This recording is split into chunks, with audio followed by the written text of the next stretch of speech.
Hey everyone, this is Kirk Martin, founder of Celebrate Calm.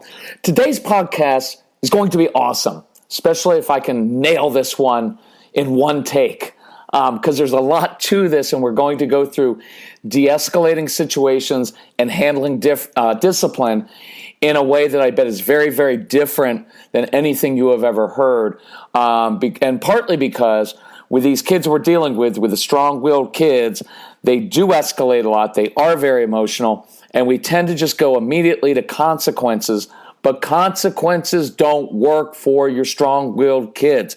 And every single parent, every single teacher, all the schools, we just train like 800 teachers in Parsippany, New Jersey. And everybody always wants to know, well, what consequence can we give? Look, consequences usually don't work for a few reasons, but one of them is this. Consequences are rational. If you do this next time, here's the consequence.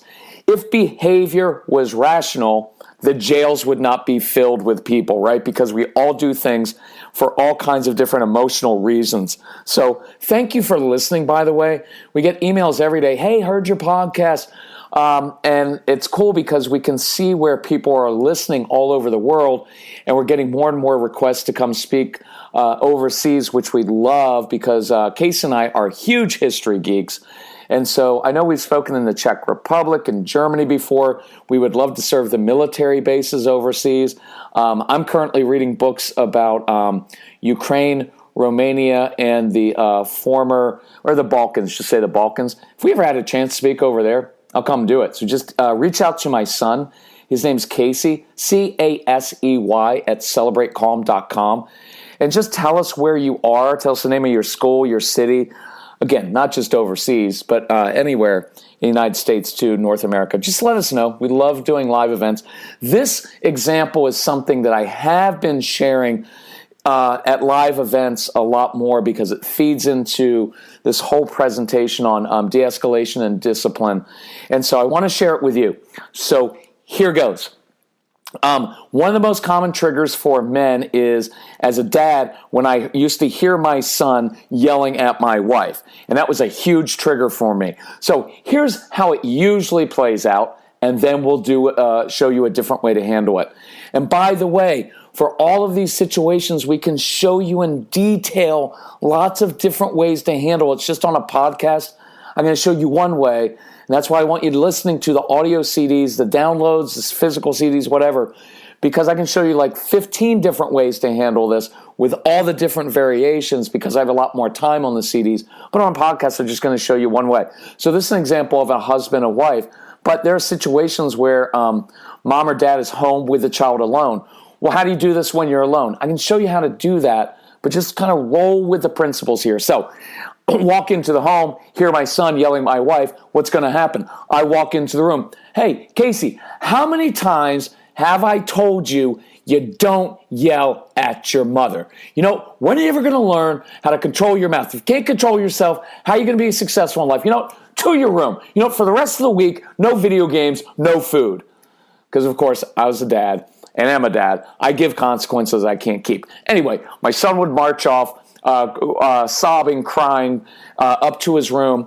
I walk away feeling like, hey, I just stuck up for my wife. And you know what my wife's thinking? No, you didn't. You just ruined the whole evening because now it's going to take me 2 hours up in his bedroom, calming him down, trying to explain that your father doesn't hate you even though he yells at you.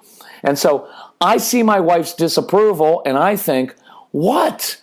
You know what? You told me you want me to be more involved. I try to help out. It's never good for you. All you ever do is criticize. Fine. You know what? You guys be better off without me. And then I walk away. And I know that doesn't happen in your house, but it does. So the other resentment that I have is that I look at my wife and think, why are you being so soft? Why are you letting him get away with things? Right? There's all these resentments that come up between the husband and the wife. And that's a whole nother story. But I talked to a couple on the phone. I did a phone consultation today. And honestly, you know what it came down to? The issue wasn't the kid. It was mom and dad aren't on the same page. If you can't get two adults working things out in the home, I guarantee your kids are going to take advantage of that. And that's not their issue. That's yours. Be a grown-up. You've got to learn how to do this stuff. It's why you had kids. Not so you have a white picket fence and everything's awesome. We have kids because, look, it's training them, it's teaching them, but it's not just yelling at them and expecting that they're going to do everything you say the perfect way. That's not life. That's a fantasy. That's not reality. Anyway, so let me show you a different way. Big principle. Before you address the child's behavior or misbehavior, you have to de-escalate the situation. Otherwise, what happens every time? Young man, you need to calm down right now, young man. Does that ever work? No, it always escalates, right? And we always escalate, or we'll do this. One more word, young man, one more word. And that's a trigger for your kids to say, word, right? And then everybody's going to be furious. So we're going to de-escalate. One of our favorite phrases, one of our favorite tools to calm kids down is this. It's called motion changes emotion. I can spend a whole 2 hours on that. We go through that in the Defiance, Disrespect, and Meltdowns CD set because you've got to learn how to use movement. Movement is a tool that helps the child go from being really intense to being calm. Just saying, honey, use your words, that doesn't work. You know why? Because here's what your kids are thinking. You don't want me to use my words right now because I'll get suspended or grounded for those words. You can't process language when you're upset. In fact, usually the more you talk when kids are upset, the more upset they get, right? It just doesn't work. By the way, I'm not a huge fan of, honey, let's talk about our feelings. Most people don't want to talk about their feelings. There's nothing wrong with that. And in the marriage, I want you to be vulnerable with each other and learn how to express your emotions and deal with that. But in this situation, he doesn't need to talk about his emotions. In fact, I don't even need to know what his emotions are because I know what they are. He's angry and frustrated. That's why he's yelling at his mother. What the child needs right now is for someone to show him how to deal with his emotions, how to handle the frustration, not talk about them. So, different. Let me give you a couple options. There are hundreds, but here are a couple options. Now, I'm going to come into the room as the dad. And by the way, Mom, if you're home alone with the child, you can use the same process and the same principles. It's just going to look and sound differently, but I don't have 20 hours now, right? I'm just going to do this example. Dad's going to bring some intensity into the room. Dealing with strong-willed kids, you're not going to become a Zen master and just talk silently and like this all the time, because I guarantee you, when your kids are upset, if you start talking like Gandhi and you use this voice, it will infuriate them because they won't think you're taking it seriously. So I'm going to walk in with some intensity, but my intensity isn't directed at the child. It's for the child. It's directed to problem solving. So I walk in. Hey, Casey, listen, I can tell you're frustrated. Listen, I'm going to grab the football, soccer ball. When you're ready, if you want to come outside, I'll play catch with you. Hey, Casey, tell you're frustrated. Listen, I'm going to go in the living room, dump the Legos out. When you're ready, love for you to come in. Let's build one of those cool spaceships that you love building, or that cool robot you've wanted to build. And then I move. And watch what I'm doing. I'm moving and I'm leading him. This is huge. You can't come in and yell at your kids. You need to calm down. You're not trying to change his behavior right now. You're leading him to a calm place. You're using movement to lead him to a different physical and psychological place. No, I am not rewarding the child by playing with Legos or playing catch. In the moment, he is yelling and screaming. He can't even think right now. He's completely out of control. And what I'm doing is I'm giving him something he can be in control of. Again, some of these things, we could spend a whole 10 minutes on just getting a child going from being out of control to giving him ownership in something he's in control of. And that's what I'm doing now, because now we're doing something tangible and physical. We're playing catch with a football, a soccer ball, something he enjoys doing. It's physical. Or I'm building with Legos. I don't know how to calm down. I'm angry and I'm frustrated, and just talking to me doesn't work. But when I'm manipulating something with my hands, something tactile, and I build something concrete like a robot or a spaceship, that's calming to me. As the dad, as the parent, I want to strangle this kid right now. I do. I'm frustrated. And being calm doesn't mean that you're some Zen master, right? That's like, oh, things don't bother me. No, that's what alcohol does, and we don't want that. So I'm frustrated. Listen, when I hear my son yelling, I'm frustrated. I'm angry at him. But rather than reacting to him, I'm leading him. And I'm doing something by throwing a ball, building with Legos myself, sitting on the floor. I'm inviting this child into my calm place. I'm inviting him into a different place, and watch what I'm communicating in all of this. And this is important. I'm leading him, but I'm also showing him this. When your world is out of control, mine's not. I can handle you at your worst. And I could stop the podcast right now, and this would be enough for you to meditate and think about. When your child is out of control, is this the message that you're sending to him? Listen, your world's out of control right now. I've seen this. I've done this. I'm a 35-year-old guy. I can deal with this. I'm a mom. I can deal with this. Because you know what we usually send the message of? Kids are starting to get upset. We get upset. Now you've got a little kid or a teenager looking up, and he's already upset and his world's out of control. And he's looking up at the two parents he has. They're freaking out. And guess what he knows? Uh-oh, we're in trouble. Because I'm a kid. I know I don't know how to control things, but now I've got two parents who are yelling. Look, you've got it. I really want you to dig into this stuff. I want you to be purposeful and intentional. It's not just about listening to a couple podcasts and saying like, okay, I'm going to do better next time. It's not that. I need you to dig into this stuff. And I want you to become very purposeful. I want you to study it. I want you to put as much time into learning how to control yourself and do things differently as you have put into either building your career or trying to change your kids' behavior. Look, I'm being honest with this. The reason that I want you to get this, we have these audio CDs that you can get as downloads, physical copies, whatever, so you can share with other people is, I want you to have the investment because I want you to make it a priority. I want this to become a curriculum. I have a lot of homeschooling families that will use this actually as their curriculum for a semester to learn how to create a whole new family dynamic. And it's not about taking them to a therapist who fixes them. Most of your kids don't need to be fixed. Some of you are wasting a ton of money taking your kids to a therapist, talk about their feelings.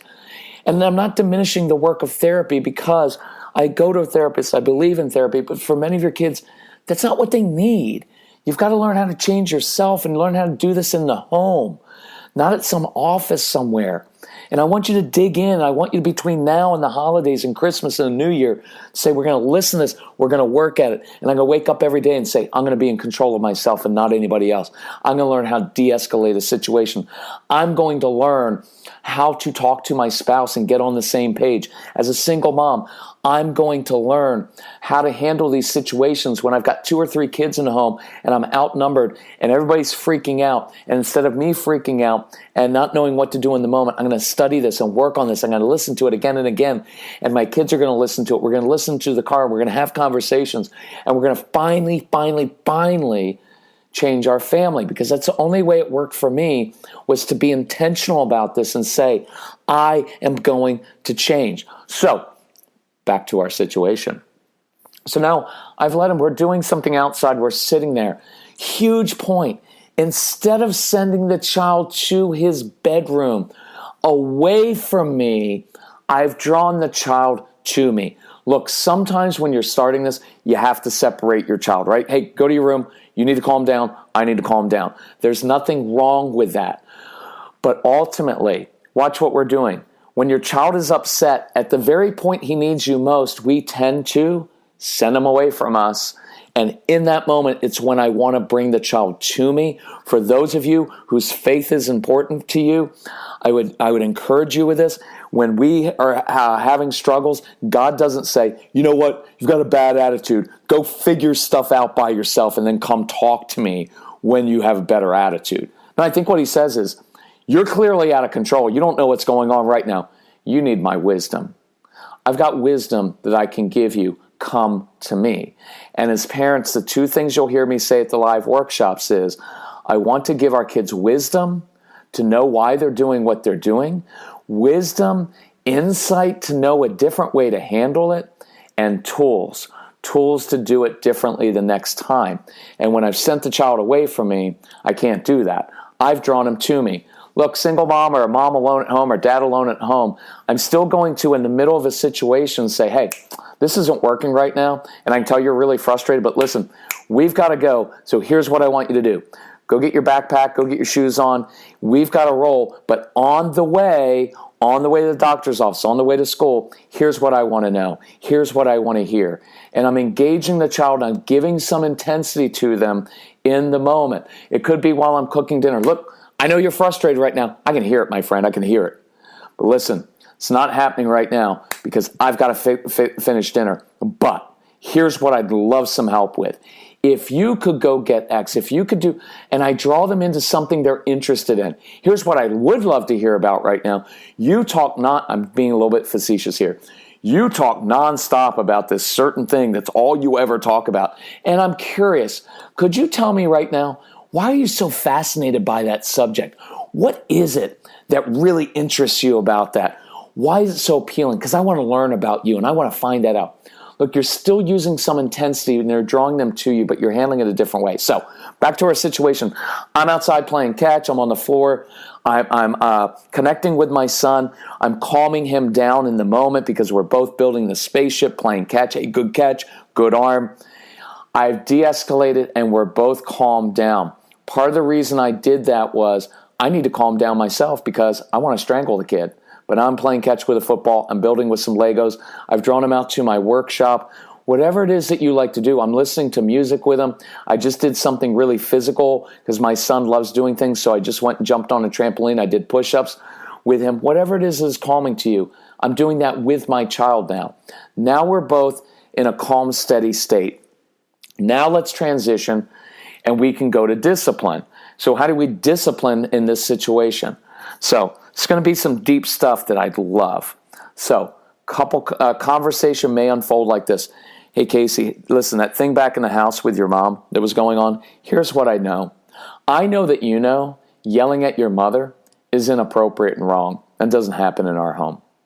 I love that phrase. By the way, notice I'm modeling the tone. Calm, even, matter of fact. I'm just talking to him like an adult. Son, here's the deal. You know, talking like your mom, like that's your mom, not working in our home. Not a lot of words. Listen, your kids don't need long explanation. You know, son, it's not respectful when you talk to your mommy like that. We do that little, I just hate that whole tone. It's kind of a lecturing, hectoring tone. And it's so, in a way, condescending. Look, your kids already know that yelling at the mother and their parents is wrong. And so part of the thing is I'm acknowledging, look, I know you know that's wrong. You know why I like that phrase? Because it's the opposite of what we usually do, which is, what were you thinking? How many times do I have to tell you? Because those phrases literally mean you're an idiot. True? So I don't want to do that. Look, I know you know that's wrong. Look, your kids already know what they're doing is wrong. That's why they lie. Kids lie because they know they did something wrong and they don't want the consequence. So in order to not get the consequence, they lie, try to make you think they didn't do something wrong, or they come up with an elaborate story. So don't worry, the lying's not the issue. So, I know you know that's wrong. It's very settling for kids to know that, and it just takes you in a different path. So, we keep going. I know you know that's wrong. Here's what else I know.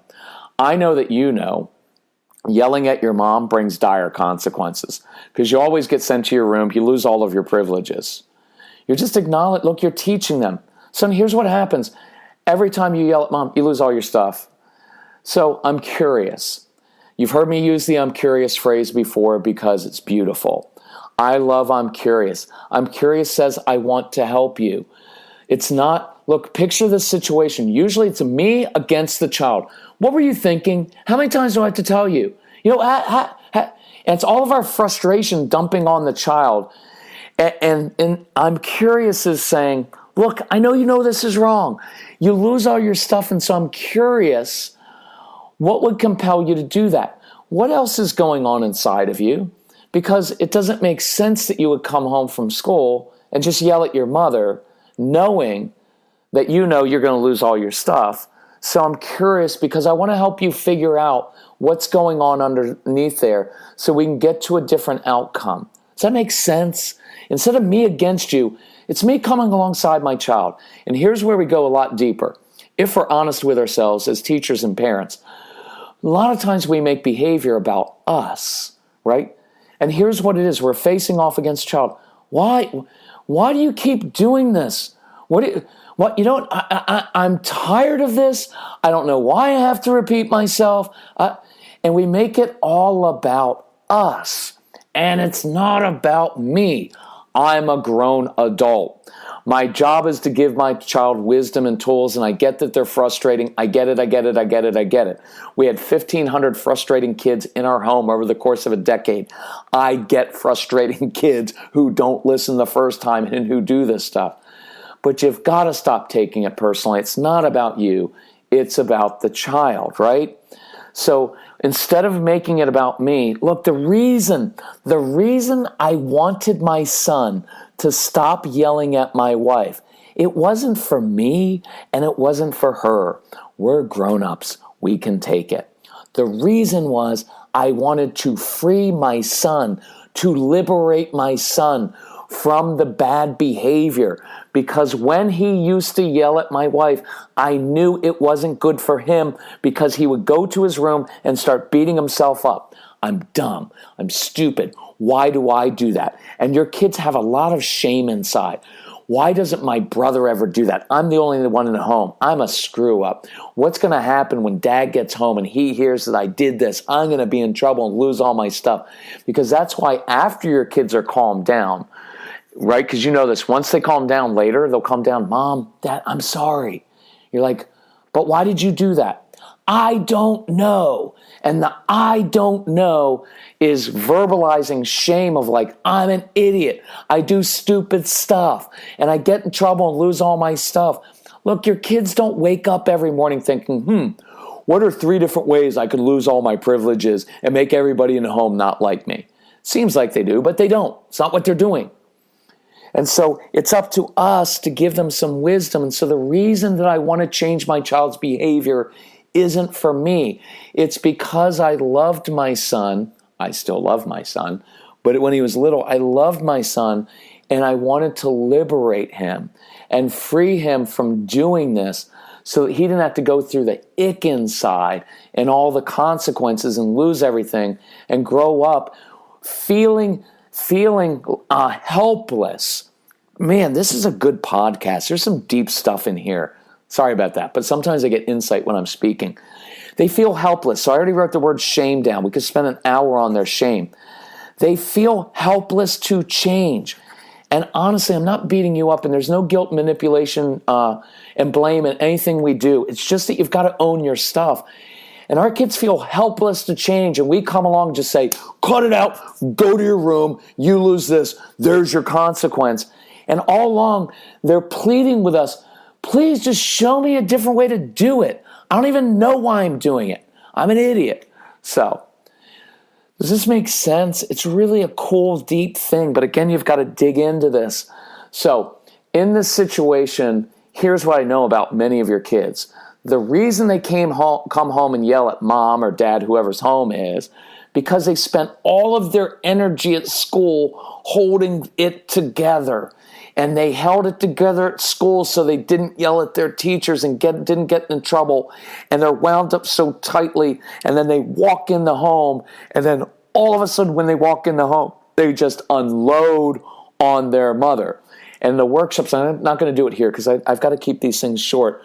There are things you can do after school to de-escalate the situation right when your child walks through the door, or right when you pick them up from daycare, or when you pick them up after school, or when you come home from work and get them.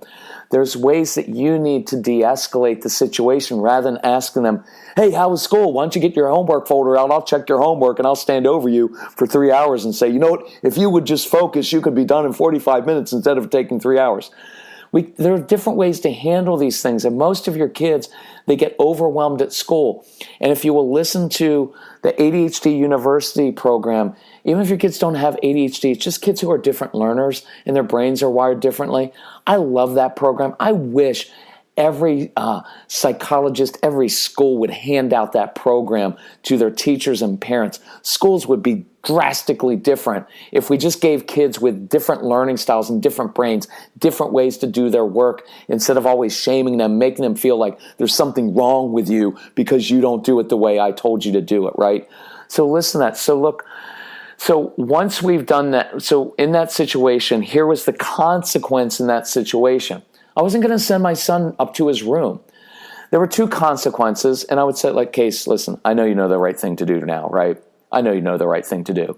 Which he knew, which was to go back inside or to go back in the kitchen and apologize to his mother, right? He knew that because now I had calmed down and I made it easy for him to apologize rather than, you need to apologize to your mother right now, right? Because now I'm forcing an apology versus saying, like, I know you know the right thing to do.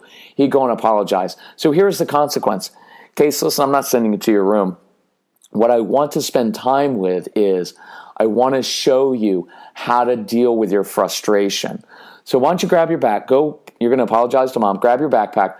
We're going to go out through the front door. We're going to go outside and we're going to practice coming through the front door, but I'm going to show you how to do it in a different way. I'm going to show you 3 different ways to deal with your frustration, with that feeling of being overwhelmed, so that tomorrow and the next day and the next day and the next day and every day when you come home from school upset, you know a different way to calm your emotions. Does that make sense? It's a cool thing.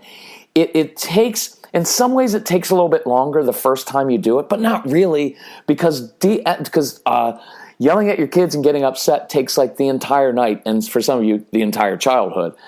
And so what I'm doing is, instead of just barking consequences, hoping that tomorrow when he comes home and he's upset that in the moment, somehow rationally, he's going to put all this together. Instead, I'm showing him so that tomorrow, when he literally walks through that same door that we walk through, he has 2 or 3 different tools to help de-escalate himself, to calm himself down, different words to use with his mother so he doesn't mess up and yell at her again. It's so worth it. So I want you to listen to this stuff, and I want you to really apply it. So here's the thing. I've recorded this. This is right before Thanksgiving. I'm doing a special Thanksgiving special because I want, between now and Thanksgiving, between now and the end of the year, I want us to get really focused. I want the Christmas gift to your kids to be, I can control myself. I can deal with you. I can give you tools to succeed. So we're doing a special. If you go on our website, you'll see a page. It's celebratecalm.com. And you'll see a page that says Get Everything. And that's everything we've put together. I don't know, I think it's about 30 hours worth of very awesome instructional things telling you what to do, how to do it, from everything from motivating kids to disciplining kids to de-escalating, handling defiance, handling sibling issues. Because some of you the biggest thing is sibling issues. We have a whole program on sibling issues. And so there's a coupon code that I want to get on Strong-Willed Kids. It's on everything. You'll find it there. I think it's like 10 programs, 30 hours worth of material. So there's a coupon code. We usually don't do coupons because I like people paying full price for our stuff. You know why? Because it's worth it. And because you've spent way more than this on therapy and brain balance and all kinds of other programs that haven't worked. So I have no problem people coming to our website and paying full price for our CDs because they're worth it, because it'll change your family tree and change your home. But there's a coupon code I want to give you, and we haven't done this all year, but here's the coupon code, SAVE200. So in all caps, SAVE 200. When you go in and you click on Get Everything, there's going to be a coupon code. And it's SAVE 200, and it will automatically take $200 off of that. And that's a lot. You're still going to have an investment in our CDs, but we're taking $200 off, which is the most we have ever done. It's just, it's what Casey and I decided after our last road trip. We thought we'd do this as a special Thanksgiving program, but it's limited. We're not going to do this forever, and we've limited the number of people that are going to do this. The first people that we're going to announce this to are on our newsletter list through Celebrate Calm, because they get the newsletter first and they get this, and then people who listen to the podcast. So I encourage you, if you want our stuff, if you really want to change your home, use that coupon code SAVE200, and you will save $200, which is a ton. Listen, here's another note. Many of you came out to our workshops in the past few weeks. We've had dozens of people buy the full package, at $4.75 or a much higher price than you're going to pay with this coupon code. And I know people are like, but we paid more. I'm like, I'm okay with that. I know, but it was worth it.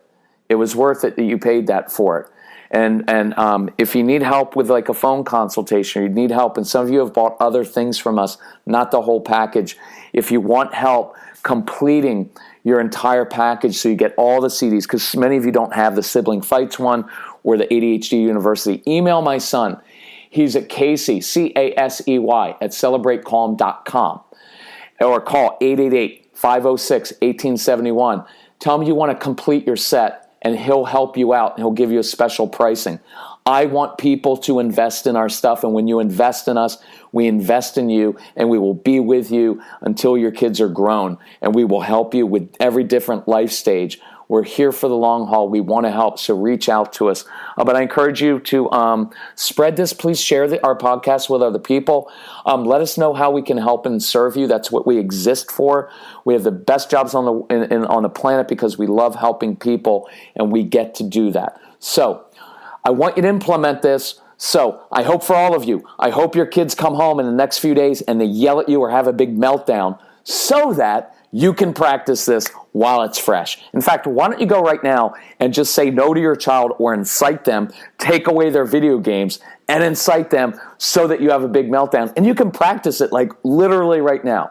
I'm kind of kidding, but not really. I hope you do this. Anyway, thank you for listening. Thanks for investing your time. Thanks for being a good parent. If you want us to come to your city, your country, let us know. We'd love to bring our live workshop to it and meet you in person. Thanks so much. Bye-bye.